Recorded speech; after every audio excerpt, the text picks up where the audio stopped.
There are a multitude of cut story quests, daily quests, and events in Fallout 76. Today we're going to take a brief look at each one of them and see if they shed some light on Fallout 76's development and continued support.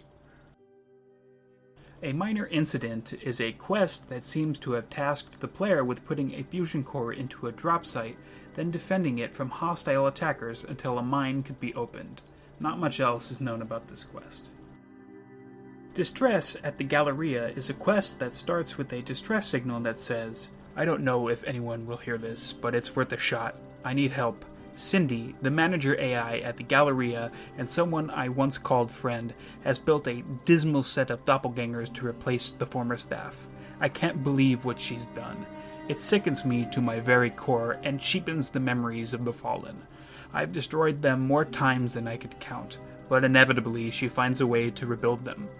I can't do it anymore, but hopefully someone can continue my work. If you are a kind soul, please heed my call, do the right thing, and take these abominations out. Cindy will of course try to stop you, but don't hurt her. As sad as it is, she's the only thing left from the life I once knew. It was a good life, a life worth living, unlike this one. I left some grenades upstairs, used them to destroy the mannequins and give the dead their dignity back." This quest would have been followed up with another quest called Respect the Dead, which would task the player with setting up 3 Nuka-Cola grenades to destroy the 3 mannequins, and defeating some Protectrons that come to inspect the commotion. This quest would then be followed up with another quest called Return to Normalcy, which would task the player with placing new clothing on the mannequins in order to restore order for the errant AI. Lockdown would have been a quest that you pick up after examining the corpse of someone named Haley Porter.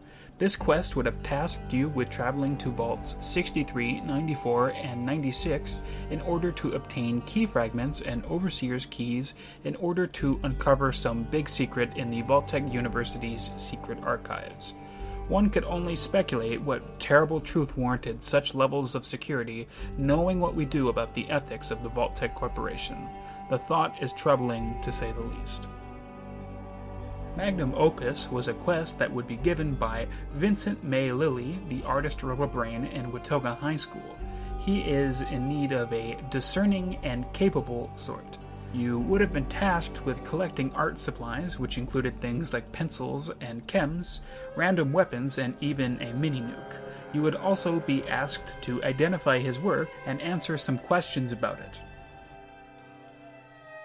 Room Service is a quest that would have been given to you by a robot that would task you with obtaining several also cut junk items and returning them to the White Spring.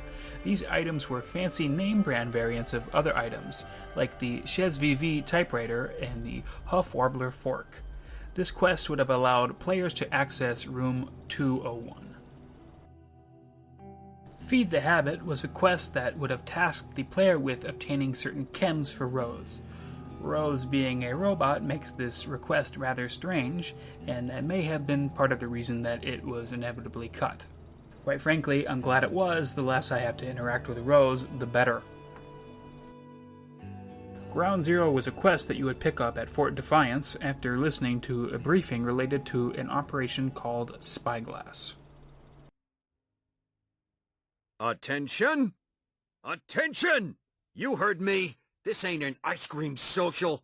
Officer on deck. Some of you already know this, but it's time for everyone to get a full brief on Operation Spyglass. Grant? Before comms died, West Coast sent us plans for a listening device that can track the source of the Scorch Beast. The Paladins codenamed it Ground Zero. The range on the module's not great, but we've been working with pre-war spy stations. Their accuracy's garbage, but if the stations give us a broad area, the module should be able to dial it in from there. That's what you've been working on, Doc?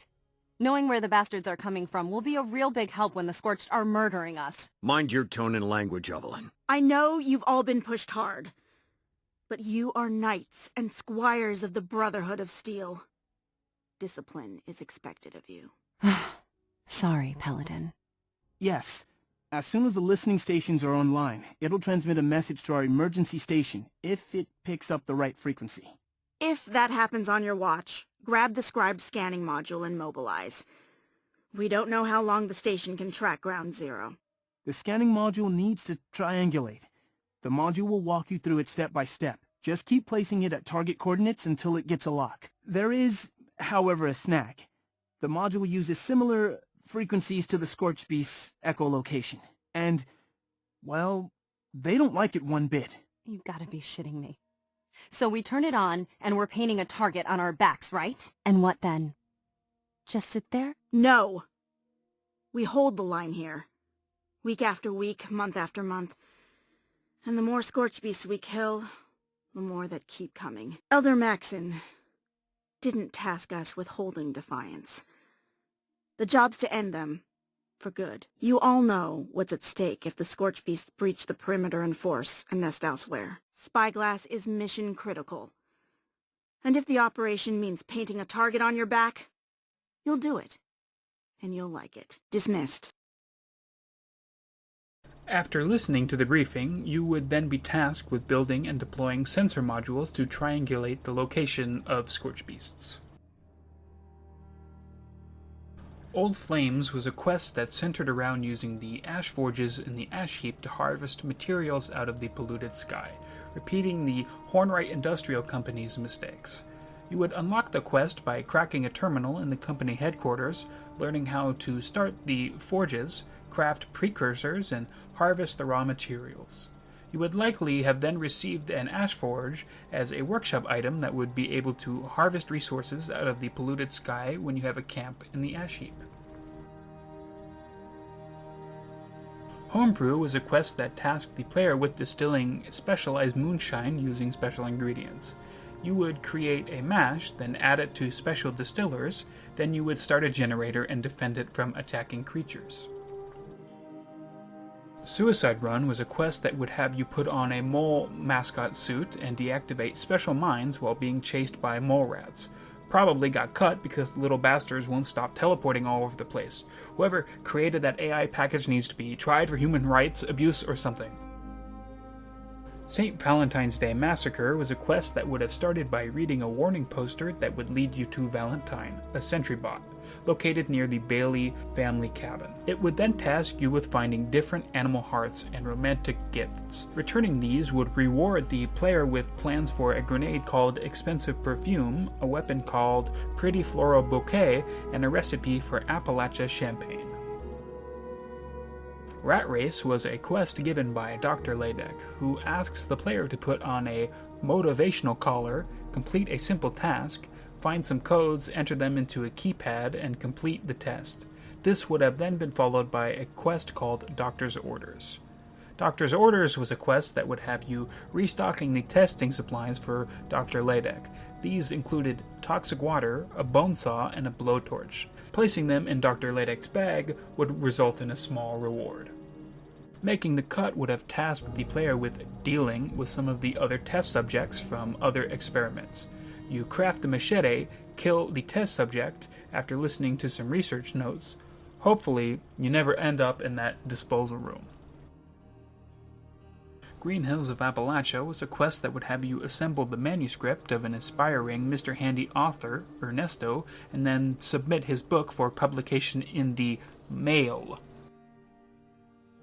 Mow Dig Safety was a quest that would have you attend a Mow the Mole safety tour at Dolly Sod's Wilderness and kill any large creatures that interfered with the tour. Sounds like a pretty straightforward quest. Mission Accessible was a quest that was supposed to be given by a Miss Nanny named Svetlana.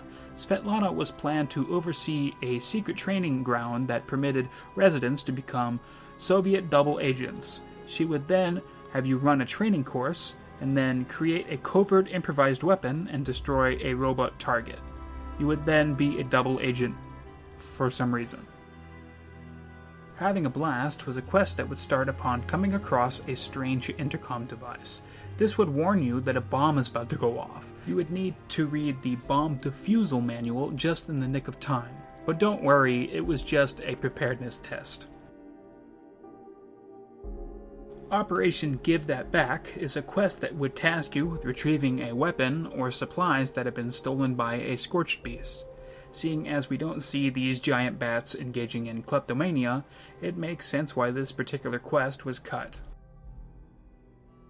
With the Wastelanders update, both the Settlers and Raider factions introduced new daily missions that you could do to earn reputation, as well as one mission that you could do for the Overseers Mr. Handy to reconnoiter different locations. These were a welcome addition to the game, but the problem is that there were only 4 missions for you to complete. And while there are slight permutations for each, they are always fundamentally the same. There are, however, several daily quests for Foundation that were added into the files with the Wastelanders update that could have done a lot to alleviate the monotony of doing the same mission again and again and again for reputation. A refreshing look is a daily quest that would have had you listen to a radio broadcast from Samuel of Foundation, and then paint over some Raider graffiti with a special paint you find in a shed. This quest will feel quite familiar to anyone who helped Abbott paint the wall in Fallout 4. Davy's Secret Mission was a daily quest that you would receive after getting a radio broadcast from Davy Taylor of Foundation. He tasked you with finding his lost kickball. You would have had the choice to either just return the kickball or tell his mother about the incident. Donations for the Clinic was a daily quest that would have you tasked with finding the plan for an item called Emergency Kit, crafting it at a chemistry station, then picking up the cleaned surgical supplies and delivering them to the Foundation Clinic. Field Hand Needed was a daily quest that would task the player with finding a special feed called High Grow and finishing 4 feeding troughs. Hopefully, this quest would have caused the Brahmin and chickens at Foundation to become Super Brahmin and Mega Chickens that we could then deploy to defeat the Scorched. This is the only logical explanation for the inclusion of this type of quest. Restock the Armory was a daily quest that would have had you find a plan for something called a Guard Restock Kit, crafted at a Tinker's Bench, then deliver it to the Armory donation bin for Ward. Stewing Over Things was a daily quest that would have had the player learn how to cook Sunny Settler Stew, getting a special sauce from the storeroom and then delivering it to the kitchen. Much like story quests and daily quests, there are also a multitude of cut events, some of which seem to be because of a change in design, others for reasons that are less clear, but nonetheless it would be nice to have more events populating the map. Welcoming Committee was an event that would have tasked players with eliminating feral ghouls as they leave Vault 76. It's unclear whether this event would have occurred every time someone spawned into the world for the first time, or if it was a random chance or a scheduled event. It would seem that immediately throwing brand new players into an event full of feral ghouls with no gear wasn't the best idea, and may have been part of the reason it was cut. A Habitat for Beasts was a cut event that would be later repurposed into what we know as Project Paradise. Functionally, the event was very similar to what we have now, collecting different lures to place into feeding troughs, then defending friendly creatures from waves of hostile enemies. A Mine of Her Own was an event that would have tasked players with defending auto-miners from mole miners and liberators. There would have also been an optional objective to locate a special garden gnome and defeat a Deathclaw. This event seems very similar to what we now know as load bearing. The Battle That Never Was an event that was available in-game for a brief time after release, but then was disabled and has not been re-enabled since. This event was a PvP-focused event. It would have had players talk to the Union and Confederate guides at Prickett's Fort. They would then ask you to proceed to a spawn zone for each faction. After that, you would battle with other players and Protectrons in a Civil War reenactment. Seeing as PvP has become less and less of a focus for the game, and interest in PvP is limited to only a small but dedicated player base, I don't think that it is likely that we will see this event re-enabled anytime soon. Although it could be fun if it forced all players to only use non-legendary black powder weapons. Barnyard Brawl was an event that would have players investigate a barn, then dispatch a very mean feral ghoul. This would have been a nice little addition, and would have been very wholesome, as ghouls should always be removed from existence whenever located, and every opportunity to do so is a blessing from Todd. The Glowing Swamp is an event that would have tasked the player with creating a solution to help combat radiation in the mire. You would need to increase water flow to the crevice dam, then find ingredients at Dire Chemical to create a solution to neutralize the radiation in the swamp. After using the dam to distribute the solution, you would then have to fight glowing creatures and a glowing Mirelurk Queen. Race for the Presidency is an interesting event. It was a PvP-focused event that would have tasked players with using the hacked voting system that Thomas Eckhart used to secure his presidency, in order to claim the Enclave rank of President of the United States. This would then give you access to the Executive Suite in the White Spring Bunker. This event was a race across Appalachia in an effort to collect ballots and endorsements. The first step would have been to register as a candidate at one of the many locations across the map. Next, you would need to go to yet more locations and secure ballots, and then deposit them in designated locations. In addition to ballots, the players could pursue endorsements, which are worth more votes, but would take you farther away from the polling stations where ballots are located. After the election timer ends, the winner would then be able to claim a currency called a presidential seal. You could then proceed to the Executive Suite and claim either the Presidential Power Suit, Presidential Gauss Rifle, or the Presidential T-60 Power Armor. There could be many reasons why this event got cut and continues to not be implemented, but it's sad to see such an interesting event that would have likely engaged the entire server in a mad dash to win a zero-sum game. The Presidential Gauss Rifle would later be implemented as a scoreboard reward, so at least there is some hope with gaining access to the rewards that this event had. Fallout 76 has so many cut events and quests, and it's a shame because if even half of these were implemented, Fallout 76 would be a much more interesting game, and there would be less boredom, and players would have more opportunities to interact with the world that they spent so much time in. If you enjoyed this video, please consider giving it a like and subscribing.